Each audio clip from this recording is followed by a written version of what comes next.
Welcome to part 2 of Wayne's Winter Fallon. So the stream, its future is up in the air until I have either guarantees or answers. See, I can't go wasting days and days and days and weeks of my life uploading all these videos if there's the slightest chance they'll come down again. Because then it stops me doing the stuff that makes the fucking money, right? Which is one of the things that got me into the shithole I got in the first place. Now, the thing is, everybody's great when stuff's free, right? I've put more free stuff out there than anybody in the whole of digital sculpting, right? That's beyond the shadow of doubt. I've put plugins up for free, I've put videos up for free, you name it, I've done it, right? Now, the likes of End User event in Holland, right? And I'm doing 2 more classes there and I'm debuting Reducto. I don't get paid for any of that, right? That's a freebie. I do that because I did it last year because I wanted a bit of a holiday, right? That's the truth. And you approached me, I was I could do the holiday in sort of Holland, you know. And I went there and it was great. And of course, see, the Blue Head number 2, which was, that session was done by accident. That did me so much good.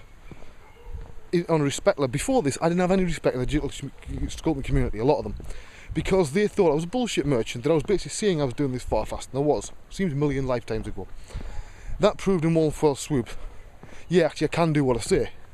And is there certain, yeah, there was a certain big-headedness to that, but most of it was just to say, I'm going to prove you fucking wrong. Now I look at that model now and I think, well, that's pretty shit and I can do better now. This year I'm doing a full character pipeline, full environment pipeline, starting to realise whether I've completely lost my fucking sanity. Because so far, I haven't got a concept for either of these ideas. I've been knocking concepts out all week, and they get increasingly strange. I did do one of a weeping sort of teenage girl sitting in a Gigier-esque throne with dragons on it. Sounds much cooler than it was, and I just thought, this is fucking weird. You know, I do this, people are going to have me taken away in men in white coats, you know what I mean? Straight jacket and shit. Not that it do them any good. But, so I'm sort of worried about that. First time I've been worried in a while. What's a bee? Bloody hate bees. I'm just one of those crossroads in my life, you know, where I come from every now and again. That, see, these normally come just before a big jump. When I start, suddenly the quality of my sculpts goes up and that changes style. If you look at my stuff over the years, you'll notice I do change style quite regularly. I'm not stuck in one style like a lot of people are. That's one thing I suppose that's my strongest point, is the ability I can consciously change style. And say, okay, I know this, I'm going to do loads of stylistic cartoon stuff. Great, I'm finished with that now, let's do some monsters. Oh, well, I don't like that sort of monster, let's look more along the Gigier lines. No, fucking shit with that, let's do something else. And that's the way I work, right? I don't like to stay still, because with moving targets, harder to fucking hit. But some of you be thinking, wait a minute, what the fuck are you whinging about? You've got a career, you're well respected, you've got the top contacts. And you know something? I've said before, a lot of the stuff I do is extremely simple. It's an approach that I do. I'm no big fucking genius, right? I can teach anybody out there, given the time and providing the pig head enough, to do what I do the way I do it. I never get a chance to show people in depth because even DVDs, there's only so much you can cover. A book, there's only so much you can cover.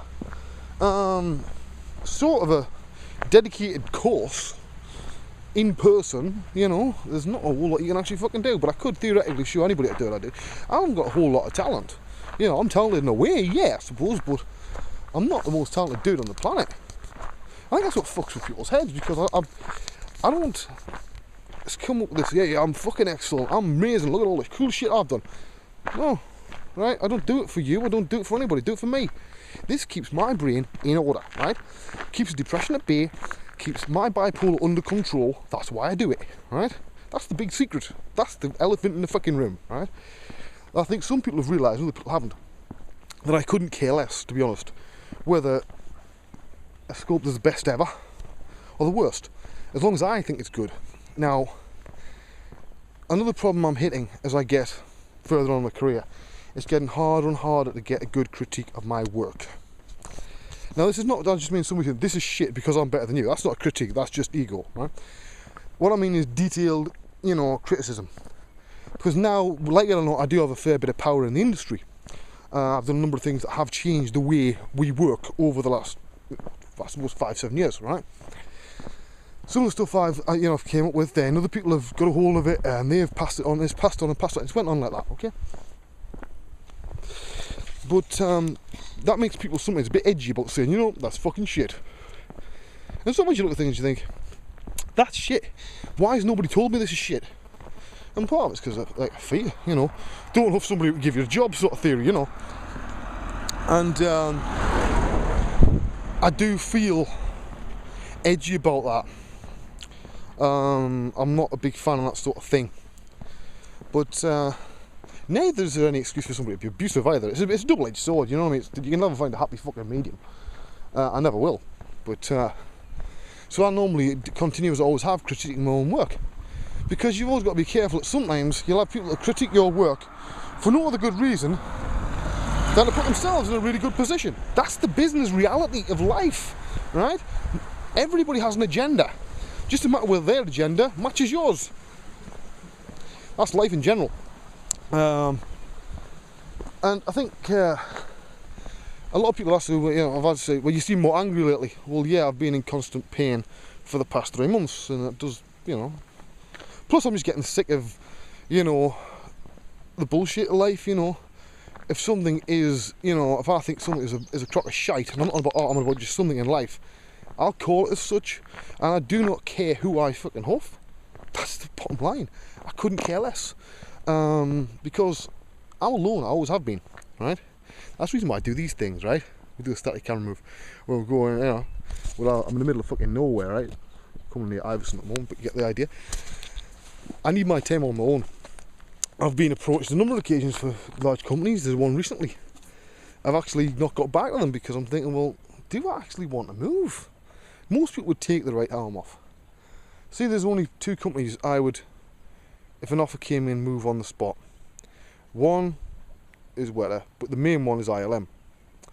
But ILM is a double-edged sword, because often, I know guys that work there, that you don't often, 99% of the time, you're not allowed to say what you've worked on. So you could have worked on Star Wars and model and textured fucking Yoda, right? You're not allowed to tell anybody.